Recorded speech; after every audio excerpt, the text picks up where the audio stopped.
امام اعظم ابو حنیفہ کا زمانہ، ایک بادشاہ نے قسم کھا لی، اپنی بیوی سے کہنے لگا اگر تو چاند سے زیادہ خوبصورت نہ ہو تو تجھے 3 طلاقیں۔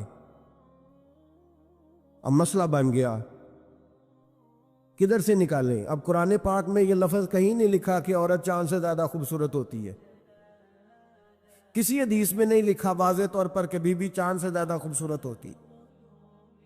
علماء کوفہ بیٹھ گئے، علماء بغداد بیٹھ گئے، علماء مصر بیٹھ گئے، بادشاہ تھا، اور پھر جو اس کی بیوی تھی وہ بھی ایک بادشاہ کی بیٹی تھی۔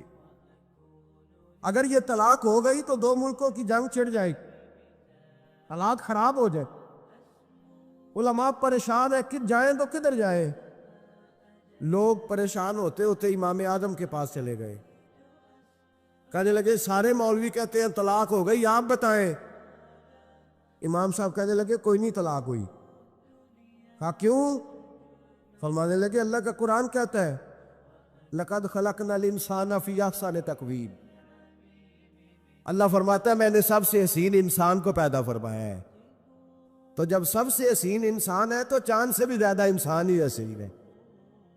فرمایا لہذا اس کی بیوی کو طلاق، مسئلہ تو قرآن پاک سے حل فرمایا نا، لیکن ہر آدمی کی وہاں تک رسائی ہو سکی، یہ فقاہت، یہ علم ہے، اور یہ اللہ سب کو عطا نہیں کرتا، یہ کسی کسی کا نصیبہ ہوتا ہے، کسی۔ اور ویسے ابھی اب تو لوگوں کو شوق ہے نا، ہر بندہ ہر کام کرنا چاہتا ہے، صحابہ یہ نہیں کرتے۔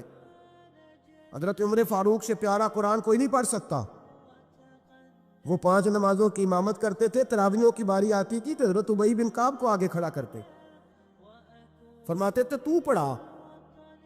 حضرت جناب سیدنا عمر فاروق کو بھی بڑا اعلیٰ قرآن پڑھنا آتا تھا، لیکن جب اچھی قرات سننے کو دل کرتا تھا تو حضرت ابو سعید خدری کو بلاتے تھے، حضرت ابو موسیٰ اشعری کو بلاتے، ان سے سنتے۔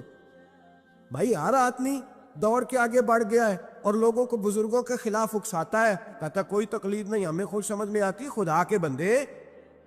جب صحابہ کرام علیہم رضوان، صحابہ، حضرت عمر فاروق کا طریقہ یہ تھا جب کوئی بندہ مسئلہ پوچھتا تو کہتے علی کے پاس جاؤ، اس لیے کہ جو علم اللہ نے علی کو عطا فرمایا وہ کسی کے حصے میں نہیں آئے، جو علم اللہ نے، اور اس کی دلیل ان کی فقاہت ہے۔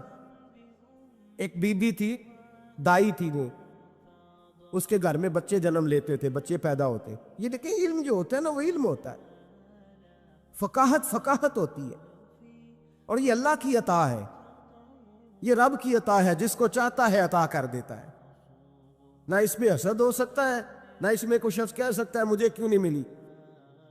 حضرت علی رضی اللہ تعالیٰ عنہ کا زمانہ ہے، ایک بی بی کا خیمہ تھا، جھونپڑی تھی، جیسے آج ہاسپٹل بنے ہوئے ہیں وہاں بچے پیدا ہوتے ہیں۔ ایک بی بی تھی، وہ دائی تھی، کام کرتی تھی یہ والا، اس کے گھر میں 2 کیس اکٹھے آ گئے، نہ اتنی لمبی چوڑی لائٹیں ہوتی تھی، اس نے اپنی جھونپڑی میں دونوں بیویاں اکٹھی تھی، دونوں کو اللہ تعالیٰ نے اولاد دی۔ رات بڑی گہری تھی، اندھیرا بڑا سخت تھا، ایک کے گھر میں بچہ پیدا ہوا، دوسری کے گھر میں بچی پیدا ہوئی۔ اب جب صبح کا اجالا نکلا تو جھگڑا شروع ہو گیا، دونوں بیویاں مطالبہ کرتی ہیں بیٹا میرا ہے، بیٹا میرا ہے۔ اب وہ دائی بھی نہیں بتا سکتی، اندھیرا بڑا سخت تھا، بوڑھی عورت تھی، سمجھ نہیں آتی کیا کروں۔ تلواروں تک بات چلی گئی، لوگوں نے کہا کیوں لڑتے ہو جب مولا علی شیر خدا جو موجود ہے، انا مدینہ تو علم و علی بابوہا، نبی پاک نے فرمایا میں علم کا شہر ہوں، علی اس کا دروازہ ہے۔ فرمایا جب اتنا بڑا شخص موجود ہے تو ضرورت ہی نہیں۔ لوگ پریشان ہو کے گئے، جا کے کہنے لگے حضور ایک مسئلہ آ گیا، ذرا سوچ کر غور کر کے بتائیے۔ اندھیرے میں بچہ پیدا ہوا، ایک بی بی کے ہاں بیٹا، ایک کے ہاں بیٹی، اب دونوں بیٹے کی طلبگار ہے، فیصلہ کیسے کرے؟ تو حضرت علی نے کہا بڑے تم پریشان آئے تھے، یہ بھی کوئی بات ہے؟ دونوں بیویوں کا تھوڑا تھوڑا دودھ نکال کے تولو، جس کا دودھ وزنی بیٹا اسی کا ہے۔ کہا حضرت یہ مسئلہ آپ نے کیسے نکالا؟ فرمانے لگے قرآن پاک سے نکالا ہے۔ کہا کیوں؟ فرمانے لگے اللہ قرآن میں کہتا میں نے بیٹے کے 2 حصے رکھے ہوئے ہیں اور بیٹی کا 1 حصہ رکھا ہوا ہے، تو جب اللہ کسی کے گھر میں بیٹا دیتا ہے تو دودھ بھی وزنی ہوتا ہے، اس لیے کہ ڈبل وزن کا ہوتا۔ انہوں نے دودھ نکال کے تولا، مقدار 1 جتنی، اس کا آدھا کلو دودھ اس کا 1 کلو، وزن کیا تو پورا ہو گیا۔ پیمانے رکھے گئے تو وہ ناپنے میں اور تھا، تولنے میں اس کا دودھ وزنی نکلا۔ جب دودھ وزنی نکلا تو جناب سیدنا علی المرتضیٰ فرمانے لگے جس کا دودھ وزنی بیٹا اسی کا ہے، اللہ ڈبل وزن کا دودھ عطا کرتا۔ اب مسئلہ کہاں سے نکلا بولیے؟ لیکن ہر بندہ نکالنے کی طاقت، یہی حضرت امام اعظم ابو حنیفہ کا کمال ہے۔ صحابہ کے زمانے میں ضرورت نہیں تھی صحابہ کو، ایک تو وہ اتنی لاپرواہی کی نماز نہیں پڑھتے تھے جتنی ہم پڑھتے ہیں۔ اتحیات میں بیٹھے ہیں، سورۃ فاتحہ پڑھی جا رہی ہے، اتحیات میں بیٹھ کے بندے پوچھتے ہیں آگے، کہتے ہیں حضرت میں اتحیات میں سورۃ فاتحہ پڑھ رہا تھا، ساری پڑھ لی ہے، وہ تو رکوع کا وقت ہے تو یاد آیا کہ یہ تو اتحیات ہے۔ اتنی لاپرواہی کی پہلے تو وہ نمازیں نہیں پڑھتے۔ پھر اگر کسی کو غلطی ہو جاتی تو سامنے جناب رسالت امام صلی اللہ علیہ وسلم کا جلوہ بددعا موجود تھا، وہ حضور سے پوچھ لیتے۔ جب وقت گزرنے لگا نا، تابعین کا زمانہ آیا تو پھر مسئلہ بنا۔ ایک تو تھوڑا تھوڑا مشکات نبوت سے لوگ دور ہوئے تو لاپرواہی بھی آنے لگی۔ اب لوگوں نے پوچھنا شروع کیا کہ سورۃ فاتحہ بھول جائے تو کیا کرے؟ رکوع میں بندہ چلا گیا ہے تو رکوع تو کر لیا لیکن سبحان ربی العظیم نہیں یاد رہا تو کیا کرے؟ سجدے میں گیا سبحان ربی الاعلیٰ نہیں پڑھا تو کیا کرے؟ اب مسائل بنے، اب ضرورت ہوئی۔ امام اعظم نے اصول فقہ مرتب کی، ہمیں بتایا کہ نماز میں فرض کیا ہے، نماز میں واجب کیا ہے، نماز میں کیا شے ضروری ہے اور کیا شے ضروری نہیں ہے، وہ بھی انہوں نے حدیثیں سامنے رکھی کہ نبی پاک نے کس کس بات کی کتنی تاکید کی، کس کس بات کی زیادہ تاکید نہیں فرمائی۔ پھر انہوں نے مسئلہ بتایا کہ قیام کرنا فرض ہے، رکوع کرنا فرض ہے، لیکن رکوع میں سبحان ربی العظیم کہنا سنت ہے، اگر کسی کی رہ بھی جائے گی تو اس کی نماز ہو جائے گی۔ قوما کرنا فرض ہے، سجدہ کرنا فرض ہے، لیکن سجدے میں سبحان ربی الاعلیٰ کہنا سنت ہے، رہ بھی گیا تو نماز، جو سجدہ ہی نہیں کرے گا اس کی نہیں۔ تو یہ اصول بنائے امام اعظم نے۔ امام اعظم کون تھے؟ کپڑے کے ایک بہت بڑے تاجر تھے، ان کے بیٹے تھے، پورا نام تھا نعمان بن ثابت۔ امام اعظم ان کا لقب ہے، ابو حنیفہ ان کی کنیت ہے۔ لوگ جب اپنی مرضی کی باری آتی ہے تو حرم شریف کے حوالے دینے شروع کر دیتے، پھر حرم شریف میں جو ہوتا ہے، حرم شریف میں نے کہا چلو وہی مان لو، مسجد نبی میں باب بلال سے داخل ہو جاؤ یا باب ہجرت سے داخل ہو جاؤ۔ مسجد نبی میں جب داخل ہوگے، اندر مسجد کے قدم رکھو گے دونوں دروازوں سے جا کے، تو جو کھلا سین ملے گا اس سین کے اوپر یوں سامنے نظر ڈالو گے تو 4 اماموں کے نام لکھے ہوئے فقہ کے، جو سب سے پہلا نام لکھا ہے وہ امام اعظم ابو حنیفہ کا لکھا ہوا۔ آج بھی مسجد نبی میں، آج بھی دوسرا امام شافعی کا، تیسرا حضرت امام مالک کا، چوتھا امام محمد بن حنبل کا، اور آج بھی فقہائے مکہ اور مدینہ جب فتویٰ دیتے ہیں تو امام محمد بن حنبل کے قول پہ فتویٰ دیتے ہیں، اور ہر جگہ وہ اعلان کرتے ہیں کہ ہم فقہ کے ماننے والے مقلد ہیں امام محمد بن حنبل کے، وہ اعلان کرتے ہیں، انہوں نے لکھ کے لگایا ہوا۔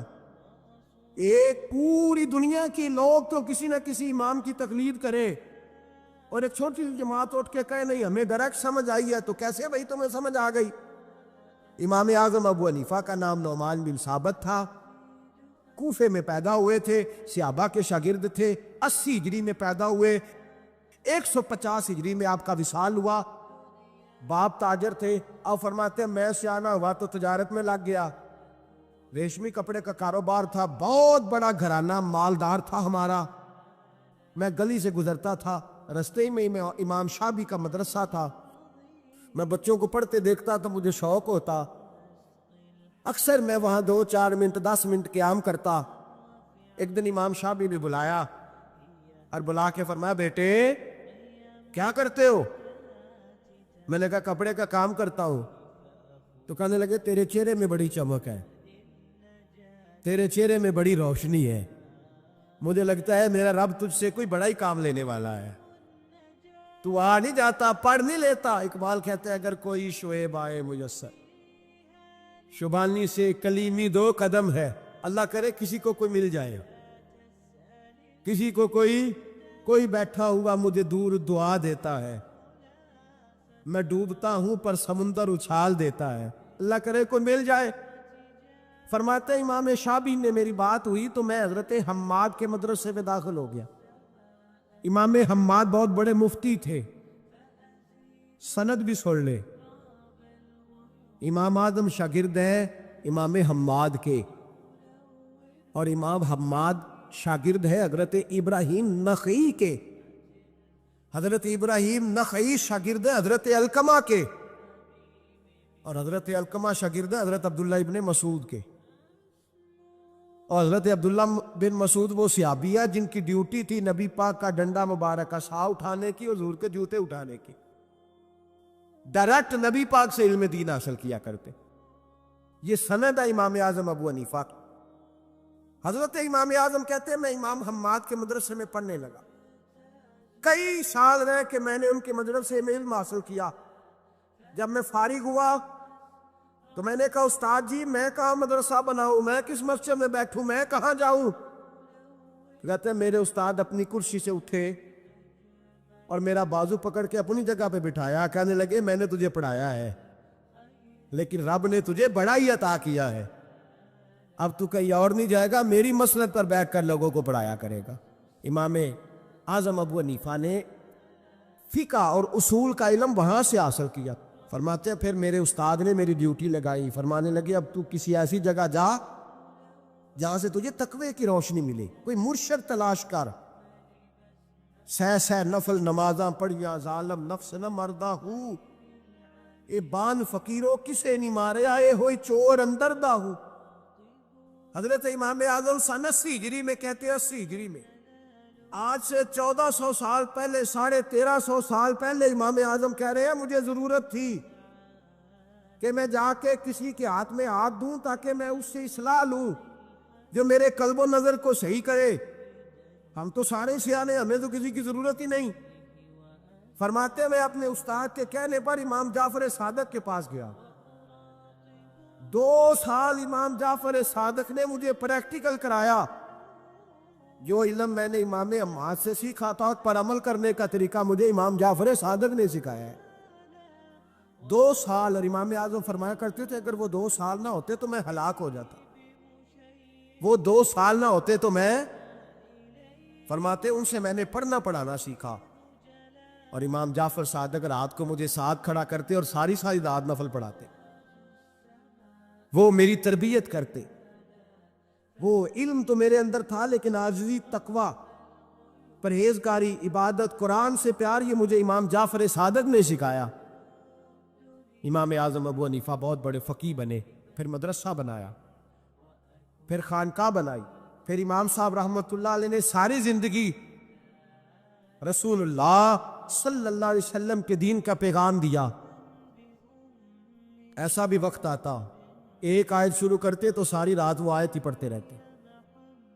ساری رات علم پڑھایا, لوگوں سے پیار کیا, خلوص بانٹا. بہت بڑے مالدار تھے. ایک بہت بڑا نام ہے امام ابو مالک کا. یہ اتنے بڑے شخص ہیں کہ ہارون رشید نے انہیں قاضی القضاء بنایا تھا, چیف جسٹس بنایا. حضرت امام مالک کہتے ہیں میں غریب کا بیٹا تھا. اکثر دین پڑھنے والے غریبوں کے بیٹے ہوتے. امیروں کے بچے FSC پڑھتے ہیں, BSc پڑھتے ہیں, ٹیکنالوجی پڑھتے ہیں. غریبوں کے بچے دین پڑھتے ہیں. اور پھر امیروں کو ممبریاں ملتی ہیں, غریبوں کے بچوں کو اللہ ممبر عطا فرماتا ہے, مصلی رسول اللہ دیتا ہے. حضرت سیدنا امام ابو مالک فرماتے ہیں میں غریب کا بیٹا تھا اور میری 6-7 بہنیں, میں اکیلا بھائی تھا. آپ فرماتے ہیں میرے ابا جی فوت ہو گئے. میری امی پکڑ کے مجھے ایک دھوبی کی دکان پہ لے گئی, کہنے لگی اسے کپڑے دھونے کا طریقہ بتا دے, سلیقہ سمجھا دے, یہ بھی ایک چھوٹی سی لانڈری کی دکان کھول لے گا, میری بیٹیوں کا پیٹ پال لے گا.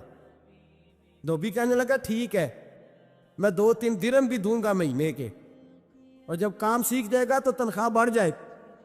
امام ابو مالک رحمت اللہ نے فرماتے ہیں میں بہنوں کے لیے روزی کمانے نکلا, میں بیوہ ماں کے سر پہ بوجھ اتارنے کے لیے نکلا, میں غربت کے عالم میں نکلا، رستے میں امام اعظم کا مدرسہ تھا۔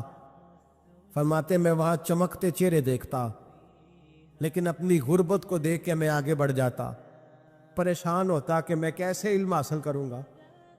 آپ فرماتے امام صاحب مجھے اکثر دیکھتے، ایک دن امام اعظم باہر نکلے، مجھے کھڑے ہوئے دیکھا تو قریب بلایا، سینے سے لگایا، ماتھا چوما۔ کیا نام ہے؟ میں نے کہا ابو مالک میرا نام ہے۔ کہا تمہیں پڑھنے کا شوق ہے؟ کہا بڑا شوق ہے۔ کہنے لگے چل آ جا پڑھا کر، آ جا مدرسے میں پڑھا کر۔ کہتے میں سارا دن وہاں پڑھتا، گھر سے کام کرنے آتا، سارا دن امام اعظم کے پاس پڑھتا رہتا۔ مہینہ آیا تو میری اماں کہنے لگی تنخواہ لاؤ۔ میں نے کہا امی جی تنخواہ تو وہ دے گا جو ڈیوٹی پہ جاتا ہو، میں تو پڑھنے جاتا ہوں۔ کہتے اماں گھر سے نکلی اور بڑے غصے کے ساتھ نکلی، کہنے لگی مولوی نے میرا بچہ خراب کر دیا، میرا بچہ خراب کر دیا، میں کام پہ بھیجتی تھی، اس نے کس چکر میں ڈال دیا، مسلوں سے بھی کبھی پیٹ بھرا ہے، کام بھی تو کرنے چاہیے نا۔ کہتے امام اعظم کے سامنے کھڑی ہوئی، امام صاحب بڑے امیر کبیر آدمی، اربوں خربوں پتی تھی، اور پھر اتنے بڑے عالم فقیر، سارا بغداد، سارا کوفہ، سارا مصر سلوٹ کرتا ہے۔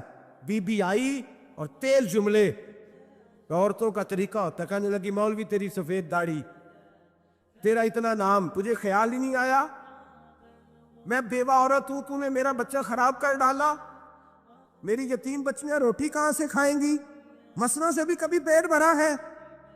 کہتی اتنے سخت جملے کہے، پر قربان جاؤ امام اعظم سنتے رہے اور مسکراتے رہے۔ کہنے لگے میری غلطی ہے، میری غلطی ہے، میری غلطی ہے، بی بی بھول گیا تھا، غلطی ہو گئی۔ بی بی کہتے تیری امام صاحب سنتے رہے، جب غصہ اتر گیا تو کہنے لگے اماں تیرا غصہ اتر گیا ہے؟ اتر گیا ہے۔ کہنے لگے تیرا بیٹا بڑا نیک ہے، تیرا بیٹا بڑا لائق ہے، تو اسے پڑھنے دے۔ کہنے لگے چپ کر بے مولوی، یہ پڑھے گا تو میں روٹی کہاں سے کھاؤں گی؟ امام صاحب کہنے لگے مجھے بتائے گی تیرے گھر کا خرچہ کتنا ہے؟ اس نے ایک لفظ تو ہے 3 دینار کا، ایک روایت ایسی بھی لکھی ہے بزرگوں نے، کہنے لگی 40 درہم ہے، اور اماں کہتی میں نے جان بوجھ کے زیادہ بتائے، حالانکہ میں کناک کا خرچہ کرتی تھی، لیکن جب کھلا ڈلا کریں تو وہ والا خرچہ بتایا۔ میں نے کہا 40 درہم خرچہ ہے، تو دے گا؟ تو کہتے امام اعظم کہنے لگے اماں تجھے لینے نہیں آنا پڑے گا، پہلی سے پہلے تیرے گھر میں پہنچ جایا کریں گے، یکم سے پہلے آئیں گے۔ او بھائیو کہاں استاد ملتے ہیں، کہاں استاد ملتے ہیں، کہاں وہ لوگ ملتے ہیں جو دعائیں مانگتے، التجائیں کرتے، پیار کرتے۔ گزر گیا وہ دور، اب تو سوٹ لینے کا دور ہے، مٹھائیاں لینے کا دور ہے، ہاتھ ڈلوانے کا دور آیا ہے۔ اب کون پوچھتا ہے؟ اب تو پوچھتے ہیں تو میرے لیے کیا لایا ہے؟ حضرت سیدنا امام اعظم ابو حنیفہ رحمت اللہ علیہ 1 دن نہیں، 2 دن نہیں، 4 دن نہیں، 5 مہینے نہیں، 20 سال تک، کہنا آسان، بولنا آسان، سننا آسان، 20 سال تک امام ابو مالک کے گھر میں خرچہ دیتے رہے، وہ پڑھتے رہے۔ اماں کہنے لگی تو میرے بیٹے کو لگا تو لیا ہے تو پڑھ کے بنے گا کیا؟ حضرت امام اعظم فرمانے لگے بادشاہوں کے تخت پر بیٹھ کر بادشاہوں کے ساتھ کھانے کھایا کرے گا، ان کے ساتھ بیٹھ کے حلوہ کھائے گا، وقت آئے گا وہ دیکھے گی۔ کہتے ہیں میرے امام انتقال کر گئے، وقت بیت گیا، ہارون رشید نے مجھے بلایا بغداد میں اور کہا میں آپ کو چیف جسٹس بنانے لگا ہوں۔ کہتے ہیں میں خوشی سے سجدے کرنے لگا، میں چیف جسٹس بنا۔ میں نے اپنی اماں کو خط لکھا کہ اماں بغداد آ جا، تیرے بیٹے کو اللہ نے بڑی شان عطا کر دی ہے۔ فرماتے ہارون رشید کی بیوی بڑی اولیاء کی، علماء کی بڑی فرما بردار تھی، محبت کرنے والی تھی، اس نے حلوہ بنا کے بھیجا، کھانا بنا کے بھیجا۔ ہارون رشید تخت پہ بیٹھ کے کھانے لگا تو کہنے لگا امام صاحب آپ ہی یہیں آ جائیں میرے ساتھ۔ کہتے ایک کونے میں وہ بیٹھ گیا، ایک میں بیٹھ گیا، بیچ میں کھانا رکھ لیا۔ اتنی دیر میں میری اماں بھی پہنچ گئی، 2 لقمے کھائے تھے کہ اماں آ گئی۔ جب اماں نے مجھے تخت پہ بیٹھے دیکھا، ایک یتیم، ایک لاوارث، ایک بن باپ کا بچہ، وہ کل تک جو بہنوں کے لیے 4 دینار نہیں لا سکتا تھا، تخت پہ بیٹھ کے جب روٹی کھاتے دیکھا تو اماں تڑپ گئی، روئی، چیخیں ماری۔ میں نے کہا اماں کیا ہوا؟ کہنے لگی بیٹا مجھے تیرا استاد یاد آ گیا ہے، اس نے کئی سال پہلے کہا تھا اسے دین کا علم پڑھنے دے، اسے فقیہ بننے دے، یہ بہت آگے جائے گا۔ دیکھ آج اللہ نے تجھے کتنی شان عطا کی ہے۔ کہا بیٹا یہ کمال تیرا نہیں، یہ امام اعظم ابو حنیفہ کا کمال ہے، یہ ان کا کمال ہے جنہوں نے تمہیں یہاں تک پہنچایا۔ میرے بھائی اپنی پوری زندگی حضرت امام اعظم ابو حنیفہ نے، آج تو اساتذہ کرام، اساتذہ مجھ سے ایک ٹیچر کہنے لگے حضرت جی دل نہیں لگتا، بے سکونی سی ہے، کچھ بتلائے۔ تو میں نے کہا کلاس میں کوئی یتیم بچہ ڈھونڈ لے، کوئی لاوارث بچہ ڈھونڈے، اس کی وردی اپنے ذمے لے لے، کتابیں اپنے ذمے لے لے، اس کا خرچہ اپنے ذمے لے لے، روز جیب میں ٹافیاں ڈال کے جایا کرے کہ غریب کو دینی ہے۔ فرمایا 2 مہینے یہ والا وظیفہ بھی پڑھ کے دیکھے، اللہ آپ کو سکون عطا کرے گا۔ یہ بھی کہنے لگے بڑی ٹھنڈک ہوئی ہے، بڑا سکون ملا ہے، بڑی تابع داری۔ میں نے کہا آپ لفظوں سے سکون چاہتے ہیں، وہ لوگ خدمت کر کے سکون لیتے۔ دعا فرمایا کریں کہ جو کچھ ہم نظر آتے ہیں اللہ ہمیں ویسا بننے کی توفیق بھی عطا فرما۔ اللہ ویسا بننے کی، یہ مشکل معاملہ ہے، مشکل۔ اعلیٰ حضرت فرمایا کرتے تھے نیک وہ ہوتا ہے جس کی تنہائی صاف ستھری ہوتی، اس لیے ماحول بگڑ جاتا ہے۔ یہ جو ہم کہتے ہیں نا میرے سجن بڑے بنتے ہیں پھر ٹوٹ جاتے ہیں، کچھ لوگ ایسے ہوتے ہیں جو ان کے پاس جاتا ہے انہی کا ہو جاتا ہے، وہ کہیں اور کے قابل کیوں بھلا؟ اس لیے کہ ان کے کردار میں ٹھنڈک دیکھتا ہے، ان کے لب و لہجے میں مٹھاس دیکھتا ہے، اس شخص میں اتنی خوبصورتی دیکھتا ہے کہ اسی کا بن جاتا ہے۔ حضرت ابراہیم بن ادم کے پاس ایک نوجوان آیا، کہنے لگا میں گناہ کرنا چاہتا ہوں۔ فرمانے لگا بالکل کر، اللہ کا دیا ہوا رزق کھانا چھوڑ دے اور گناہ کر۔ کہنے لگا یہ نہیں ہو سکتا۔ فرمانے لگے چل پھر اس طرح کر، رب کی زمین پہ نہ رہ، کسی اور کی زمین پہ چلا جا۔ کہنے لگا یہ بھی نہیں ہو سکتا۔ فرمانے لگے چل اللہ کی ساتھ سے نکل جا۔ کہنے لگا یہ بھی نہیں ہو سکتا، تو آپ رو پڑے۔ فرمانے لگے پھر جناب اسرائیل جب آئیں تو ان سے کہنا مجھے 2-3 سال کی مہلت دے دیں، پچھلی میری گناہوں میں گزر گئی، میں ذرا 3 سال عبادت کر لوں۔ تو وہ شخص بھی رونے لگا، کہنے لگا حضور وہ مہلت نہیں دیتے، وہ جب لینے آتے ہیں تو پھر لے کے اللہ تعالیٰ نے جب انسان بنانا چاہا نا تو جناب جبریل کو کہا مٹی لے کے آ زمین سے۔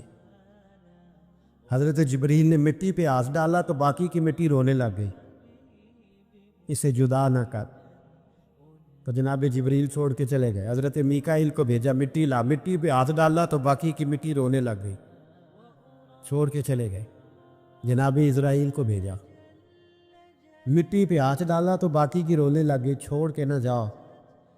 تو حضرت اسرائیل فرمانے لگے تیرا رونا دیکھو کہ رب کا حکم دیکھو۔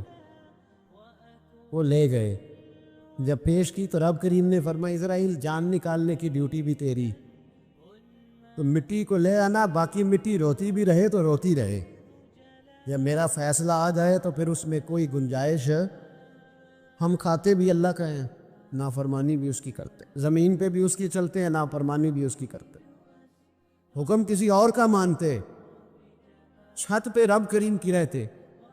اس طرح نظام نہیں چلتا۔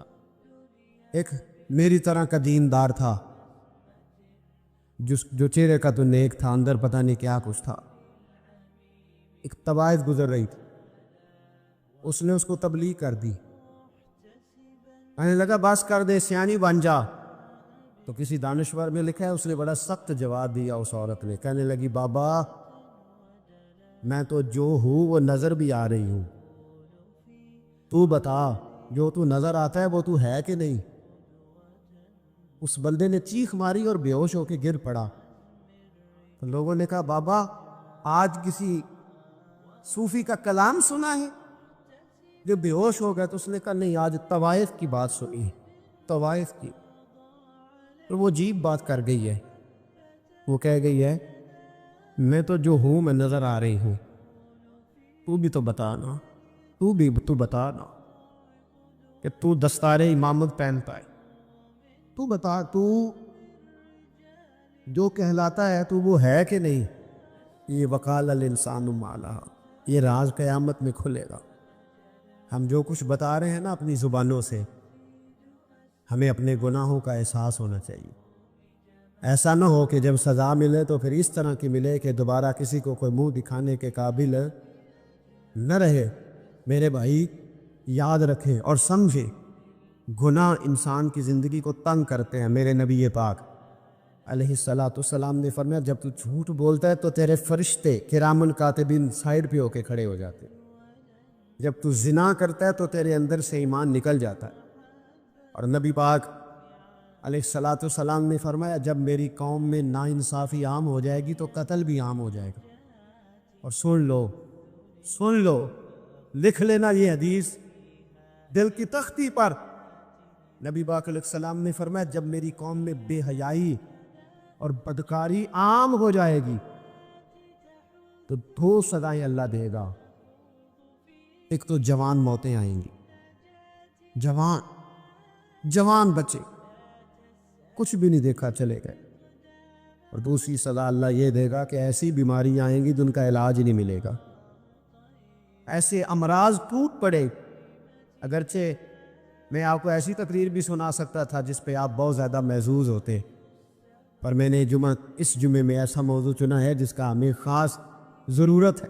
بھائی دیکھیں تو صحیح کہ ایسا تو نہیں کہ ہم ان عیبوں میں مبتلا ہیں۔ میرے نبی کریم علیہ السلام نے فرمایا جب تم نیکی کا حکم دینا اور برائی سے منع کرنا چھوڑ دو گے پھر اللہ تم پر ظالم حکمران مسلط کرے۔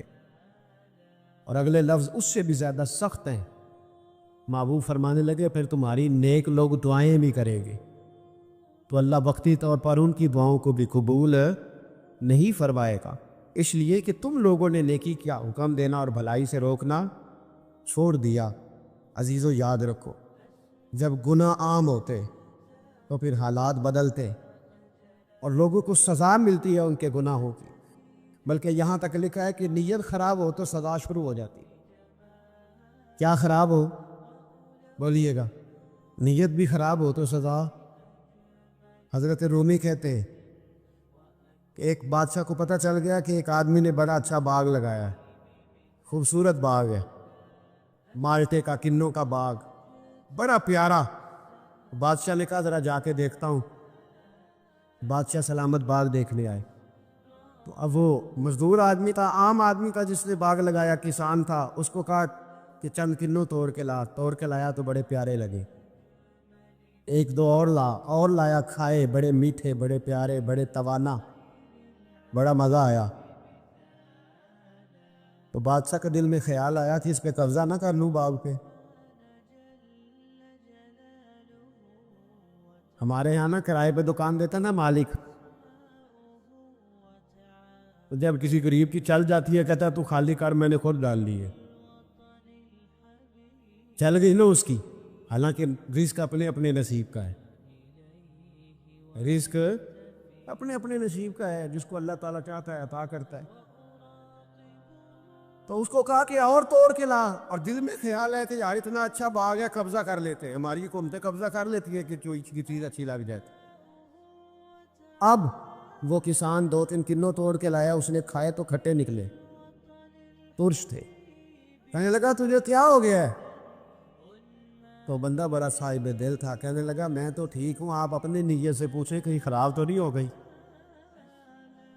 تو کنوں میں بھی اس کا اثر آ گیا ہے، اپنی نیتیں بگڑ جائیں نا، نیتیں۔ اب ایک بات کہنے لگا ہوں، غور سے سننا۔ جب تک دو بھائی اکٹھے کاروبار کرتے ہیں، نیت ہوتی ہے کہ ہمارا گھر چلے گا، تب تک اللہ برکت دیتا ہے۔ اور جب اپنی اپنی جیبیں سمیٹنے لگ جاتے ہیں نا کہ یہ میرا 5,000 ہے، آج میں گیا تھا اگرائی کرنے، یہ میرا 10,000 ہے، آج میں نے محنت زیادہ کی، جب وہ ٹٹولنے لگتے ہیں پھر اس دکان سے بھی برکت اٹھ جاتی ہے، پھر وہاں سے بھی برکت چلی جاتی ہے۔ فَإِنَّ لَهُ مَعِيشَةً ضَنْكَ، فرمایا جب تو میں منہ پھیر لیتا ہے پھر تیری زندگی اللہ تنگ کر دے، پھر وہاں سے بھی برکت، خوبصورتی، اثر اٹھ جاتا ہے۔ ایک سنار نے گلی میں ایک یتیم چھوٹے سے بچے کو گھومتے دیکھا تو سنار بے اولاد تھا، بچے کو اٹھا کے گھر لے آیا۔ 18 سال اس بچے کی پرورش کی، اس کو پالا پوسا، جوان کیا۔ سنار کے پاس وہ دکان پہ چلا جاتا، وہ کئی دفعہ دکان پہ رہتا، کئی دفعہ گھر میں رہتا۔ ایک دفعہ وہ دکان پہ تھا، بچہ گھر تھا، 18 سال کا جوان۔ اس کی بیوی اکیلی تھی، وہ جس نے ماں بن کے پالا تھا اس نے اسی پہ حملہ کر دیا، اس کا بازو بری نیت سے تھاما۔ بیوی چیخی، تھوڑی دیر گزری تو وہ نوجوان پیروں میں بیٹھ گیا، کہنے لگا اماں پتہ نہیں مجھے کیا ہوا۔ شام کو سنار آیا، بیوی چیخنے لگی، چلانے لگی، کہنے لگی آج عجیب بات ہوئی، جس کو میں نے جگر کا خون دے دے کے پالا اسی نے گندی نظر ڈالی۔ سنار محو حیرت ہے، بیوی کا خیال تھا کہ لات اٹھائے گا، ڈنڈا اٹھائے گا، نوجوان کو مارے گا، لیکن وہ رونے لگ گیا۔ اس نے کہا آج اس نے میرا بابو تھاما ہے، جانے کیا کیا ہے۔ پریشان ہونے لگ گیا، سجدے میں گر گیا، کہا تو بتاتا کیوں نہیں؟ تو وہ سنار کہنے لگا اس کی غلطی نہیں، 18 سال کے بعد آج مجھ پر بھی شیطان سوار ہوا تھا۔ ایک عورت آئی تھی، اپنے بازوؤں میں چوڑیاں پہننا چاہتی تھی تو میں نے بھی گندی نظر سے ہاتھ ڈالا تھا، رب کریم نے مجھے فوراً اس کی سزا دی۔ ان کے گھروں میں بیٹیاں ہوتی ہیں، ان کی نظریں گندی نہیں ہوتی۔ جو بیٹیوں کے باپ ہوتے ہیں، جو بہنوں کے بھائی ہوتے ہیں، ان کی نظریں گندی۔ اور اگر تو ٹیلی فون کرتا ہے، تو کسی عورت کے ساتھ تعلق رکھتا ہے تو یہ بات لکھ لے، امام فخر الدین رازی 1، علامہ اسماعیل حقی 2، ملا جلال الدین رومی 3، امام خازن 4، امام جلال الدین سیوطی 5۔ 5 حدیث کے استاد اور محدث لکھتے ہیں کہ اگر تو کسی پر گندی نظر ڈالے گا تو تیرا گھر بچ سکتا، یاد رکھ نہیں بچے، اس لیے کہ تیری نظر ہے کسی کی بیٹی کو بیٹی سمجھ، تاکہ تیری بچی کا پردہ قائم رہے۔